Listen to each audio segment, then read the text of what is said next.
Բարեձեզ, երկրի հարցը ծրագիրն է եթերում։ Հայաստանից արտագաղթի եւ ընդհանրապես միգրացիոն հոսքերի այդ հոսքերի կառավարման խնդիրներին մենք բազմիցս անդրադարձել ենք։ Ցավալի է, բայց փաստ, որ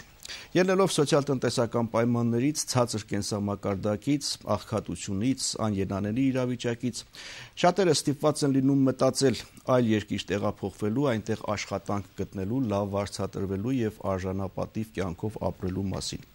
Եվ ստացվում է այնպես, որ շատերը լքում են երկիրը, չունենալով տարրական պատկերացում, տարրական տեղեկություններ, գիտելիքներ այդ երկրների միգրացիոն օրենքների մասին, շատ դեպքերում հայտնվում են անկանոն կամ անօրինական միգրանտի կարգավիճակում, սրանից բխող բոլոր հնարավոր ու անհնար բացասական հետևանքներով հանդերձ։ Երկրի հարցը ծրագրում ես այսօր զրուցելու եմ People in Need կազմակերպության հայաստանյան մասնաճյուղի ծրագրի համակարգող Տաթևիկ Բեժանյանի եւ ԵՀԿ Երևանի գրասենյակի ժողովրդավարացման ծրագրերի ազգային պատասխանատու Օվսաննա Բաբայանի հետ։ Բարի երեկո։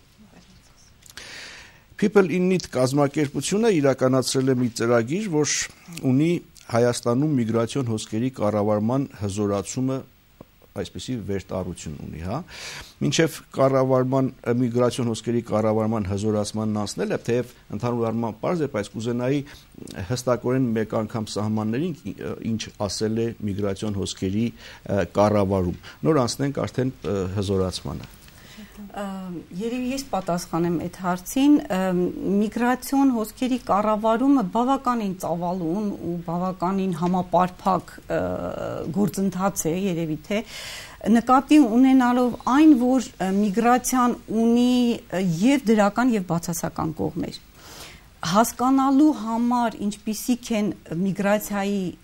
դրական կողմերը տվյալ երկրի համար եւ փորձեր անելով ուժեղացնել այդ դրական կողմերը եւ ընդհակառակը մինիմալի հասցնելու բացասական կողմերը միգրացիայի, այ կնշանակի, որ մենք միգրացիոն հոսքերի կառավարում ենք իրականացնում։ Այսինքն հասկանալ, թե ինչքանով է միգրացիան նպաստում երկրի զարգացմանը, ինչքանով է մարդու որպես մասնագետի կամ անհատի հնարավորությունները ծավալելու կամ իրականացնելու հնարավորություն տալիս եւ ընդհակառակը բացասական կողմերի նվազեցումը լավ կառավարման ուժեղացնելը կամ նվազեցնելը ինչպես օրենսդրական ճանապարհով, ինչ որ այլ մեթոդներ կան, տարբեր մեթոդներով։ Դրա համար պետք է մշակել ռազմավարություն։ Դրա համար նախ պետք է իմանալ ինչքանով է ինչպիսի պատկեր ունի միգրացիան, արտագաղթը եւ ներգաղթը տվյալ երկրում ինչ պատկեր ունի, թվային ինչ պատկեր ունի, մարդկային ինչ պատկեր ունի, մշտական կամ ժամանակավոր լինելու ինչպիսի գործոններ է ցուցաբերում եւ դա հասկացանք, ունեցանք պատկերը, պետք է մշակել ռազմավարություն, ինչ պետք է անել, որպիսի ասածից պես դրական կողմերը ուժեղանան եւ բացասականները նվազեն։ Ռազմավարությունն իրականացավ, ինչպիսի օրենսդրական գործիքներով հնարավոր է այդ ռազմավարությունը իրականություն դարձնել։ Շատ լավ։ Հիմա ուրեմն պետք է ունենանք պատկերը, պետք է մշակենք ռազմավարությունը եւ ըստ այդմ օրենսդրորեն փորձենք կարգավորել։ Հիմա դուք որ իրականացրել եք այս ծրագիրը Հայաստանում միգրացիոն հոսքերի կառավարման հզորացում, այսինքն պիտի ենթադրել, որ մեր երկրում միգրացիոն հոսքերը կառավարվում են եւ պարզապես դուք փորձում եք նպաստել այդ կառավարման հզորացմանը։ Կառավարել ես արդեն մոտավորապես պատկերացրի, որ նշանակում է ունենալ պատկերը եւ ըստ այդմ համապատասխան ռազմավարություն մշակել եւ օրենսդրորեն կարգավորել։ Պատկերը մեր երկրի համար հստակ է, պարզ է, թե ինչ թիվ է կազմում միգրացիան, արտագաղթը, չգիտեմ, բացասական դրական սալդո ունի վերջին տարիներին, ընդհանրապես վիճակագրությունը պաշտոնական, ճիշտ է, թվեր կան, հայտնում են, այդ թվերը հայտնողները եւ կազմողներն ասում են, որ առանձնապես խոճապի մատնվելու կարիք չկա, որևէ մտահոգվելու կարիք չունենք, բայց հանրային ընկալումներում մեծ է մտահոգությունը եւ անընդհատ մտավորականներ, տարբեր շերտերի մարդիկ բարձրաձայնում են, որ իսկապես լուրջ մտահոգվելու կարիք կան։ Պատկերն ինչպիսին է։ Ուրեմն ես ասեմ, որ ծրագիրը չի ավարտվել, ծրագիրը ընթացքի մեջ է։ Ծրագրի ընթացքում 3 տարի շարունակ ծրագիրը գործարկվել է հանրապետության 4 մարզերում եւ Երևանում իրականացվել է այս ծրագիրը։ Ծրագիրը նախատեսված էր միգրացիոն հոսքերի կառավարման համար, սակայն ցավալիորեն պիտի ասեմ, որ մինչ այսօր որպես այդպիսին տվյալների բազա Հայաստանը չունի, թե որքան միայն միգրանտ առումով վերցրած, որքան ունենք մենք միգրանտներ, որոնք դուրս են եկել եւ որքան ունենք, որոնք երկիր են վերադարձել, որովհետեւ տվյալները, որոնք այսօր եւ ձեզ են հայտնի եւ շատերին են հայտնի եւ համարում են, որ անհանգստացնող տեմպերի են, բացառապես ներառում են իրենց մեջ Հայաստանի Հանրապետության սահմանահատումներից ստացված տվյալները։ Իսկ սահմանահատողները ոչ միշտ են, որ միգրանտներ են լինում, այսինքն դրանց մեջ ամենատարբեր շերտերի կատեգորիաների մարդիկ կարող են լինել, հետևաբար որպես այդպիսին մենք տվյալների բազա չունենք, միանշանակ կարող եմ ասել, այսինքն այս ծրագիրը եկավ ընթացքում նաև պարզվեց եւ դա պիտի ասեմ, որ նաև պետության համար շատ կարևոր բան է, որը արդեն բարեբախտաբար կա միգրացիայի հայեցակարգը եւ այդ հայեցակարգի իրականացման ազգային ծրագիրը, որը հոկտեմբեր ամսին հաստատվեց, բարեբախտաբար այնտեղ արդեն ուղղությունները հստակորեն դրված են, որ մոտ ապագայում կունենանք նաև այդ տվյալների բազա, այսինքն միայն դրանից հետո կարող ենք միայն միգրացիայի առումով խոսել, ոչ սահմանահատումների։ Ծրագիրը իր ուղղվածությունը որպես միգրացիոն հոսքերի կառավարման դրեց ուրեմն անկանոն միգրացիայի կանխարգելման, այսինքն երբ որ երկիրը անկանոն կերպով են լքում միգրանտները, երբ որ մեկնում են չիրազեկված եւ մարդիկ, որոնք իրենց համարում են պոտենցիալ միգրանտներ, այսինքն խորհրդատվություն այդ մարդկանց համար բացատրելու, երբ որ մեկնում են, ուր են մեկնում եւ ինչ է նրանց այնտեղ սպասում եւ վերադարձողների վերաինտեգրում, այսինքն երկու հիմնական խմբի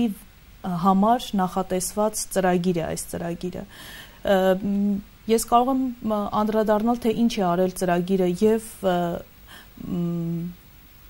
անկանոն միգրացիայի կանխարգելման առումով եւ ինչ աշխատանքներ է տարել վերադարձողների վերաինտեգրման առումով։ Անկանոն միգրացիայի կանխարգելում հնարավոր բան է դա, եթե երկիրը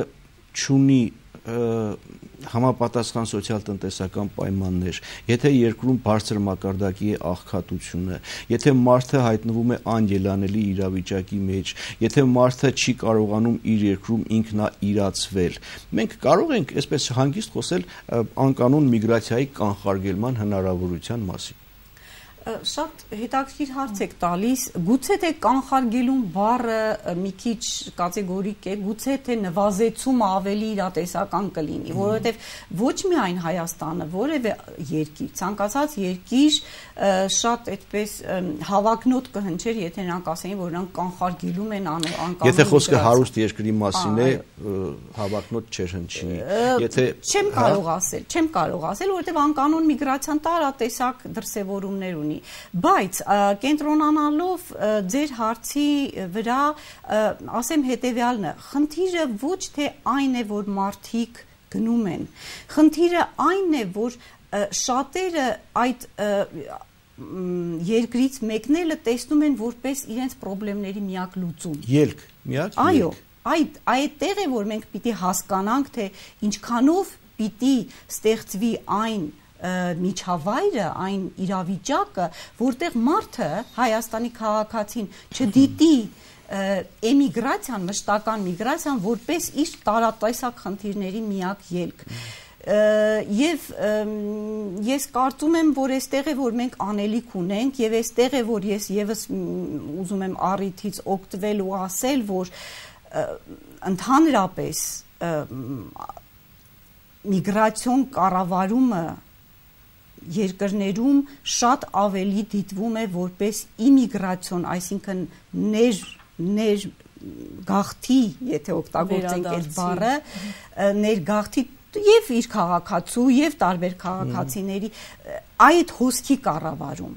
որովհետեւ այդ պարագայում է, որ դու կարող ես սահմանային կառավարումը քո հասցնել ցանկացած մակարդակի, իմանալ ով է մտնում քո երկիր եւ այլն, իսկ այդ անկանոն կամ քաոսային էմիգրացիան կամ արտագաղթը արդեն շատ ու շատ խնդիրների հետ գործ ունեցող հարց է։ Դա եւ տնտեսության բարելավում է ակնկալում, եւ կրթական համակարգի, եւ սոցիալական հարցերի լուծում է համակարգում։ Այսինքն այստեղ մենք դուրս ենք գալիս ինչ որտեղ նույնիսկ միգրացիայի իսկ մեր երկրում ձեր տպավորությամբ ի՞նչն է կառավարվում։ Նախ հլմիկում թողնենք, որ իրական պատկերը չունենք։ Ի՞նչն է կառավարվում։ Կառավարվում է էմիգրացիան թե իմիգրացիան։ Ես այսպես կարող եմ ասել, իմիգրացիան ավելի է կառավարվում, որը այդպես էլ պիտի լինի, եւ փաստորեն իմիգրացիան, այսինքն ներհոսքը դեպի երկիր, որը սահմանային ուրեմն ուժերի սահմանային կառավարման եւ այլնի հարց է, եւ վիզայի տրամադրման հարց է, որովհետեւ շատ դու գիտես ում ես վիզա տալիս, թեև քիչ թե շատ վիճելի եմ կարծում այն վիզային ռեժիմը, որը հիմա գործում է, որովհետեւ սահմանի վրա էլ կարող են վիզա ստանալ, բայց այդ գործոնների արկայության պարագայում Իմիգրացիան շատ ավելի հնարավոր է կառավարել, քան էմիգրացիան։ Բայց քանի որ մեր երկրում ավելի շատ գործ ունենք էմիգրացիայի հետ, քան թե իմիգրացիայի, հա, էմիգրացիայի առումով պետությունն ինչ է անում եւ դուք ինչ եք առաջարկում, հատկապես անկանոն կամ ապօրինի միգրանտների մասով։ Պիտի ասեմ, որ ծրագիրը սահմանափակ ժամկետում իրականացվող ծրագիր է, այսինքն ֆինանսավորվում է կոնկրետ որոշակի ժամանակահատվածի համար եւ կազմակերպությունն էլ չի կարող իր վրա վերցնել այնպիսի լայն ծավալի աշխատանքներ, բնականաբար ինչ որ պետության, այսինքն մենք ընդամենը կարող ենք աջակցել եւ այդպես էլ արել ենք, աջակցելով պետությանը որոշակիորեն կառավարել, կարելի է այսպես ասել, ես չեմ ուզում ամբիցիոզ բառեր օգտագործել։ Այսինքն, երբ որ մենք խոսում էինք անօրինական մեկնողների հետ, ես ասացի, որ մենք ստեղծել ենք 4 տեղեկատվական կենտրոններ Հայաստանի Հանրապետության 4 մարզերում՝ Գեղարքունիք, Կոտայք, Լոռի, Շիրակ եւ Երևանում ունենք տեղեկատվական կենտրոններ, որոնց հիմնական նպատակը եղել է իրազեկել բնակչությանը, այսինքն այնտեղ եւ իրավաբանական եւ սոցիալական խորհրդատվություն է իրականացվել եւ մեկնողներին փորձել ենք բացատրել ուր են գնում եւ ինչպիսի խնդիրների առաջ կարող են կանգնել։ Մենք Այսինքն հնարավոր նաև թեժ գծեր ունեինք, որոնց միջոցով եւս խորհրդատվություն էր տրվում, այսինքն մեր հնարավորությունները այդպիսին էին, մենք ավելին չէինք կարողանում։ Մյուս կողմից մենք աշխատել ենք զբաղվածության պետական ծառայություն գործակալության տարածքային կենտրոնների հետ, վերապատրաստման դասընթացներ կազմակերպելով, փորձելով, մենք այսօր ունենք մասնագետներ, որոնք չեն կարողանում իրենց մասնագիտությանը համարժեք աշխատանք գտնել, վերապատրաստման դասընթացների նրանք վերամասնագիտացել են եւ վերամասնագիտացածների առնվազն 50%-ը պարտադիր տեղավորվել է աշխատանքի, այսինքն փորձելով տեղում լուծել նմանատիպ խնդիր, նաեւ կանխարգել բացառապես դրսում եւ այն էլ չիմանալով ուր ինչի համար գնալու ելքը տեսնելու տարբերակը։ Այսինքն այս առումով, բայց կրկին ասում եմ, որ դարձյալ հիմնական շեշտը ինչպես եւ պետությունն է կառավարման առումով դնում վերադարձողների վրա, այս ծրագրում էլ բավականին լայն հատված հատկապես վերաբերվում է վերադարձողներին եւ կամավոր վերադարձողներին։ Հիմա վերադարձողներին կանդրադառնանք, բայց դուք համաձայն եք այն մտքի հետ, որ պետությունը այսօր շեշտը դնում է վերադարձողների հետ աշխատանքների եւ ոչ թե գնացողների։ Գիտեք, ես փորձել եմ մի փոքր այսպես թերթել նայել, մի կողմից այո, կառավարությունը հայտարարում է, որ մենք պետք է կարողանանք կասեցնել միգրացիոն բացասական սալդոն, հասնենք դրական ցուցանիշների, այդ նպատակով տարբեր ձեռնարկեր են արել, մի խոսքով նույնիսկ այդ նպատակին պիտի ծառայի նաեւ Սփյուռքի նախարարությունը եւ այլն, բայց մյուս կողմից էլ նաեւ նույն կառավարության ղեկավարը դեռ 1-2 տարի առաջ հայտարարեց, թե ժամանակակից կրթված մարդը, որ գիտի մի քանի լեզուներ, ինքն ավելի մոբիլ է, այն զարգացման հնարավորության անհրաժեշտ պայման է եւ այլն, եւ դրա մեջ որևէ բան չկա, մարդը թող գնա ավելի լավ աշխատանք գտնի, ինքնայրացվի, աշխատի, փող աշխատի, ուղարկի տրանսֆեր տանի Հայաստան, Հայաստանը դրանից կշահի։ Հիմա դուք տարբեր հարցեր բարձրացրեցիք, ես փորձեմ գոնե մի քանիսին անդրադառնամ։ Ինչ վերաբերում է արտահոսքը կանխելուն կամ վերադարձը քաջալերելուն։ Ուրեմն ես համարում եմ ճիշտն ասած մի քիչ այսպես ուրախացնող փաստ այն, որ վերջերս Հայաստանի կառավարությունը ընդունեց միգրացիայի կարգավորման հայեցակարգը եւ ԵԱՀԿ գրասենյակը բավականին մեծ աջակցություն ցուցաբերեց դրան։ Ինչու է դա ինձ ուրախացնում։ Հիմնականում այն պատճառով, որ դա շատ բազմաբևեռ եւ համապարփակ փաստաթուղթ է։ Այսինքն մենք արդեն հասել ենք նրան, որ մենք հասկանում ենք, որ յուրաքանչյուր պետական գերատեսչություն ունի ասելիք եւ անելիք այդ ոլորտում։ Դրա այդ առումով բավականին բարդ է իհարկե խնդիրը։ Մեկ այլ քայլ, որին նույնպես ԵԱՀԿ գրասենյակը աջակցեց, դա ըստ այդ ուրեմն կարգավորման հայեցակարգի գործողությունների ազգային ծրագրի մշակումն էր, որը նույնպես ընդունվել է կառավարության կողմից։ Եվ ուրեմն նաև տեղի ունեցավ աշխատանքային խմբի հանդիպում, որտեղ բոլոր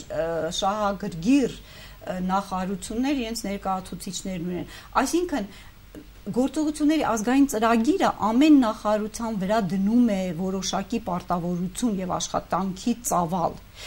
Յուրաքանչյուրը ասելիք ունի այդտեղ, թե ինչքանով արդյունավետ կգործի այդ գործողությունների ծրագիրը կամ ինչքանով դրա իրականացումը կհամապատասխանի մեր սպասումներին, դա ժամանակի հարց է։ Գիտեք, ցավն այն է, որ ցանկացած այս կարգի քննարկման ժամանակ լինի դա կառավարության անդամ, կառավարության ներկայացուցիչ կամ մասնագետներ, ինչպիսին դուք եք, առաջին բանը, որ այսպես վկայակոչվում է, ռազմավարությունը, ազգային ծրագիրը, հայեցակարգը ընդունվեց եւ այլն, բայց իրականության մեջ մենք տեսնում ենք մարդիկ գնում են եւ իրականության մեջ տեսնում ենք, որ ժամանակները փոխվում են, նույնիսկ այն երկրները, որ ավելի շատ հակված են գնալ մեր քաղաքացիները, այնտեղ կոնկրետ ռեալ օրենսդրական փոփոխություններով կարգավորում են իրենց ներհոսքը, հա, այդ իմիգրացիոն հոսքերը կարգավորում են։ Ասենք, չգիտեմ, այդ փաստաթղթերը, հայեցակարգերը երբ են ընդունվել եւ այս վերջին զարգացումները հաշվի առնվել են դրանցում թե չէ, բայց կոնկրետ երկու փոփոխություն վերջին մի քանի օրերի ընթացքում։ Կոնկրետ Թուրքիայում փոխվեց միգրացիոն, փոխվում է միգրացիոն քաղաքականությունն ու միգրացիոն օրենքները։ Եթե մինչ այս քաղաքացին Հայաստանի քաղաքացին, այդ թվում օտարերկրյա քաղաքացին իրավունք ուներ այնտեղ մնալու 90 օր, դրանից հետո 1 օր սահմանահատելուց եւս 90 օր մնալու եւ այդպես անընդհատ կարող է շարունակվել։ Հիմա 90 օր սահմանահատելուց հետո վերադարձի իրավունք միայն 90 օր հետո։ Այսինքն մեծ հասով մեծ բան փոխվում է եւ սա առանց վարանելու կարելի ասել, որ կապված է եւ Ֆրանսիայի սենատում ընդունված որոշման հետ եւ ուղղված է հայերի դեմ։ Նույնը Ռուսաստանում է, Ռուսաստանում մինչեւ այսօր հայրենակիցներ ծրագիր էին անում եւ մեր քաղաքացիները հեշտերով կանգնում էին Ռուսաստանի հյուպատոսարանների դեսպանատան առջեւ, որպեսզի գնան եւ ընտանիքով գնում էին տեղավորում աշխատելու։ Այսօր այնտեղ էլ օրենքը միգրացիոն փոխվել է եւ ինչ է միգրանտները պիտի ռուսաց լեզվից քննություն հանձնեն, այլապես իրավունք չունեն։ Այսինքն կոնկրետ ռեալ փոփոխություններ են լինում։ Մենք տարիներ շարունակ ռազմավարություններ եւ հայեցակարգեր ենք մշակում, իսկ իրականության մարդիկ ոչ էլ գիտեն այդ հայեցակարգի մասին, ոչ էլ այդ ռազմավարության մասին, անելանելի վիճակ է, աղքատ են, սոված են, ամենք էլ փորձում են գնալ։ Ռազմավարությունը եւ հայեցակարգերը ցավոք սրտի միայն վերջերս մշակվեցին, այսինքն վերջին 1 տարվա ընթացքում եւ հայեցակարգը եւ գործողությունների ազգային ծրագիրը, որին մեր կազմակերպությունը եւս բավական ակտիվ մասնակցություն ունեցավ, ոչ միայն մշակման, այլ նաեւ կոնկրետ առաջարկներով, հատկապես վերադարձողների վերաինտեգրման հետ կապված։ Դրանից բացի մեկ այլ խնդիր էլ կար, ես պիտի ասեմ, որ ոչ միայն օրենսդրությունն է փոխվում, այլ նաեւ մենք միանում ենք միջազգային հռչակագրերի, որոնք եւս ենթադրում են օրինակ անկանոն միգրանտների առաջիկա պարտավորություն ենք վերցրել վերադարձի կապված պայմանագրերի հետ, օրինակ շարժունակության գործընկերության պայմանագիրը, որ ավելի հայտնի է որպես mobility partnership, այսինքն անգլերեն անվանումն ավելի ծանոթ է։ Ուզում եմ ասել, որ միայն դա չէ եւ բնականաբար պետք է հասցնել այդ բոլորի ետևից։ Ես ում ճիշտ հասկանաք, իմ խոսքը ավելի շատ ծեզուղված չի, ավելի շատ պետությանը դուք ոչ թե այդ հարցերի ուղղակի պատասխանատուն եք, այլ մարդիկ եք, ովքեր փորձում են աջակցել պետությանը, հասկանալի է սա։ Բայց ձեր երկու բերած օրինակն էլ եւս մեկ անգամ վկայեցին, որ դրանք ներհոսքը կարգավորող հայերները կարգավորում են իրենց ներհոսքը։ Երկրի ներհոսքը, այսինքն շատ ավելի հնարավոր է եւ շատ ավելի այսպես կարելիության սահմաններում է ներհոսքը որոշակի ձևերով կարգավորել, քան այնպիսի արտահոսք, ինչպիսին տեղի ունեցավ Հայաստանում եւ Խորհրդային Միության նախկին բոլոր հանրապետություններում։ Հասկացանք, Խորհրդային Միության նախկին բոլոր հանրապետություններում այդ փլուզման բանի ժամանակ օբյեկտիվորեն եղավ եւ հասավ ամենապիկին, հա, մինչեւ ասում են 200,000 մարդ տարեկան։ Դրանից հետո մինչև 2004-ից 6 թվականներին արդեն նվազեց, հա, նույնիսկ ինչ որտեղ դրական սալդո կար, արդեն հետ վերադարձումն է, դրանից հետո նորից շատացավ։ Հիմա ներհոսք չկա այդ կառավարելու, եթե երևույթը չկա, պրոբլեմը չկա, կառավարելու խնդիրն էլ առանձնապես չկա։ Ես նորից եմ ասում, մենք չենք խոսում այս պարագայում ձեր հարցը չի վերաբերում միգրացիային, դա վերաբերում է բազմահազար այլ ոլորտների, բայց ոչ միգրացիայի, դա վերաբերում է մարդու իրավունքներին, տնտեսությանը, գործազրկությանը, սոցիալական հարցերին, կրթական, առողջապահական, բոլոր հարցերին։ Այո, այդ բոլորը բերում հանգեցնում է արտագաղթի եւ նորից եմ ասում, անել ամեն ինչ, որպեսզի դա չդիտվի անհատի կողմից որպես իր խնդիրների վերջնական լուծում, դա է հարցը։ Եվ պետք է անել ամեն բան, որպեսզի այդ մարդը հասկանա, որ ինքը հնարավորություններ ունի այստեղ։ Դուք նշեցիք, որ ցանկացել եք այս ծրագրով աջակցել կառավարությանը, այսինքն եթե ոչ կանխարգելել, կոնե նվազեցնել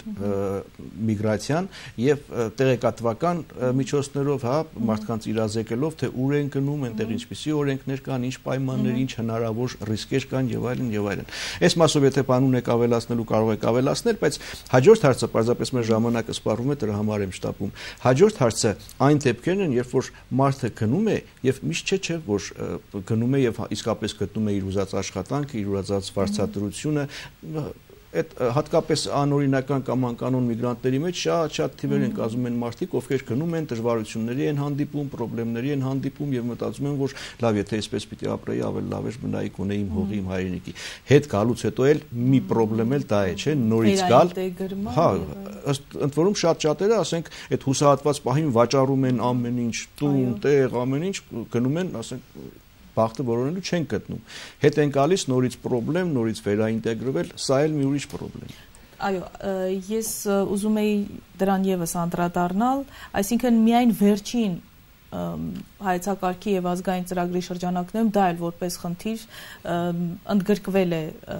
այսինքն կառավարության ուշադրության է արժանացել, բայց ես դրան չեմ ուզում անդրադառնալ։ Ես կուզենայի խոսել այն կազմակերպությունների, այդ թվում նաև մեր ծրագրի մասին, People in Need-ի կողմից միգրացիոն ոսկեի կառավարման հզորացում ծրագրի մասին, որի ընթացքում մենք ունեցել ենք այսինքն մեզ դիմել են բազմաթիվ վերադարձող միգրանտներ եւ նրանց համար ինչ է արել կոնկրետ People in Need-ը իր ծրագրի շրջանակներում։ Ուրեմն դարձյալ կազմակերպել ենք փորձելով տեղավորել աշխատանքի առաջին գործը, որ իրականացել ենք, որպեսզի մարդիկ ապրուստի միջոց հայթայթեն, վերապատրաստման դասընթացներ, անց ենք կացրել, տվել ենք նրանց փոքր գրանտներ, որ կարողանան փոքր բիզնեսներ հիմնել։ Ես պիտի ասեմ, որ հատկապես այս հատվածը ծրագրի շատ հաջող է ընթացել եւ մենք ունենք արդեն հաջողված 28 աշխատող փոքր բիզնեսներ հանրապետության 4 մարզերում եւ Երևանում, որոնք սկսել են ընդլայնվել եւ որոնք արդեն պիտի ասեմ 1000-ից ավել աշխատատեղ են բացել։ Սա բավականին լուրջ թիվ է եւ ուզում եմ ասել, որ այս առումով ես համարում եմ, որ մենք բավականին հաջողվել ենք։ Մենք ընդհանրապես այս մեծ դաշտում բավականին, այսինքն համեստ միջոցներով իրականացրել ենք մեր ծրագիրը, փորձելով աջակցել ավելի շատ ոչ թե կառավարության, այլ այն մարդկանց, ովքեր ունեցել են, այսինքն Հայաստանի Հանրապետության քաղաքացիներին, վերադարձողներին, մարդկանց, ովքեր ուզում են մեկնել աջակցություն, որ իրենք ճիշտ մեկնեն եւ այսինքն այս առումով մեր աջակցությունը ես համարում եմ, որ եղել է բավականին լավ եւ արդյունավետ։ Իսկ պետությանը աջակցելու առումով մենք բավականին լուրջ հետազոտություն ենք այլ վերադարձողների վերաինտեգրման հնարավորությունների մասին, որտեղ 3 տիպի պետությունների մոդելներ է առաջարկվել, ինչպես հնարավորինս սուղ միջոցներով մաքսիմալ վերաինտեգրման աջակցություն ցուցաբերել վերադարձողներին։ Իդեպ բավականին լավ դրական կարծիքներ ենք ստացել եւ միգրացիոն ծառայությունից եւ զբաղվածության պետական ծառայությունից ուզում եմ ասել, որ պետությունը եւս ընդունել է, որ սա այսօր արդեն բավականին անհրաժեշտ եւ արդիական փաստաթուղթ է։ Շատ լավ, ինձ մնում է հաջողություն մաղթել ձեր հետագա գործերում, հա, ջանքերի ներդրման եւ դրա արդյունքների ստացման գործում, որովհետեւ իսկապես շատ ցավոտ հարց է։ Շնորհակալ եմ զրույցի համար։ Երկրի հարցը ծրագիրների եթերում ես զրուցում էի People in Need կազմակերպության հայաստանյան մասնաճյուղի ծրագրի համակարգող Տաթևիկ Բեժանյանի եւ ԵԱԿ Երևանի գրասենյակի ժողովրդավարացման ծրագրերի ազգային պատասխանատու Օվսաննա Բաբայանի հետ։ Լավ մնացեք։